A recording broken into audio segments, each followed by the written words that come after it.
ಮನುಷ್ಯನ ಜಾತಿ ಅಸ್ತಿತ್ವಕ್ಕೆ ಬಂತು ಆವಾಗ್ಲಿಂದಾನೇ ಯುದ್ಧನೂ ಅಸ್ತಿತ್ವಕ್ಕೆ ಬಂತು. ಯುದ್ಧ ಕೆಲವು ಸಲ ಧನ ಸಂಪಾದನೆಗೆ ಅಂತ ಬಂದು ಕೂರುತ್ತೆ, ಕೆಲವು ಸಲ ನಮ್ಮ ರಕ್ಷಣೆಯ ಅಸ್ತ್ರವಾಗಿ ಬರುತ್ತೆ, ಕೆಲವು ಸಲ ವಿಜಯದ ಹಸಿವಿಗಾಗಿ, ಮತ್ತೆ ಕೆಲವು ಸಲ ಪರಾಜಯ ಕಾಪಾಡ್ಕೊಳ್ಳೋದಕ್ಕಾಗಿ. ವಾಸ್ತವ ಏನು ಅಂದ್ರೆ ನಾವು ಮುಂದುವರಿಬೇಕು ಅಂತಿದ್ರೆ ದಾರಿಯುದ್ದಕ್ಕೂ ನಾವು ಯುದ್ಧ ಮಾಡಲೇಬೇಕು. ಆದ್ರೆ ಯುದ್ಧಕ್ಕೆ ಅಂತ ಸಜ್ಜಾಗಿ ಇರೋದು ಅಷ್ಟೇನೂ ಮಹತ್ವಪೂರ್ಣವಲ್ಲ. ಮಹತ್ವಪೂರ್ಣ ಯಾವುದು ಅಂದ್ರೆ ಯುದ್ಧನ ಯಾವಾಗ ತಡಿಬಹುದು ಅಂತ ನಾವು ಅರ್ಥ ಮಾಡ್ಕೊಳ್ಳೋದು. ಯಾಕೆಂದ್ರೆ ಎಲ್ಲದಕ್ಕಿಂತ ಯಶಸ್ವಿ ಯುದ್ಧ ಯಾವುದು ಅಂದ್ರೆ ನಾವು ಹೋರಾಡಕ್ಕಾಗದೇ ಇರೋದು.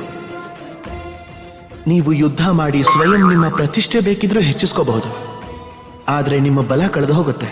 ಆದ್ರಿಂದ ಎಲ್ಲಿ ತನಕ ಸಾಧ್ಯನೋ ಯುದ್ಧನ ತಪ್ಪಿಸ್ಕೊಳ್ಳಿ, ಆ ಶಕ್ತಿನ ಸಂಗ್ರಹ ಮಾಡ್ಕೊಳ್ಳಿ. ಯಾಕಂದ್ರೆ ಯಾವಾಗ ಈ ಯುದ್ಧ ಧರ್ಮವಾಗಿ ಎದುರಿಗೆ ಬರುತ್ತೋ ಆಗದನ್ನ ನೀವು ಪೂರ್ತಿ ಬಲದಿಂದ ಎದುರಿಸಬಹುದು.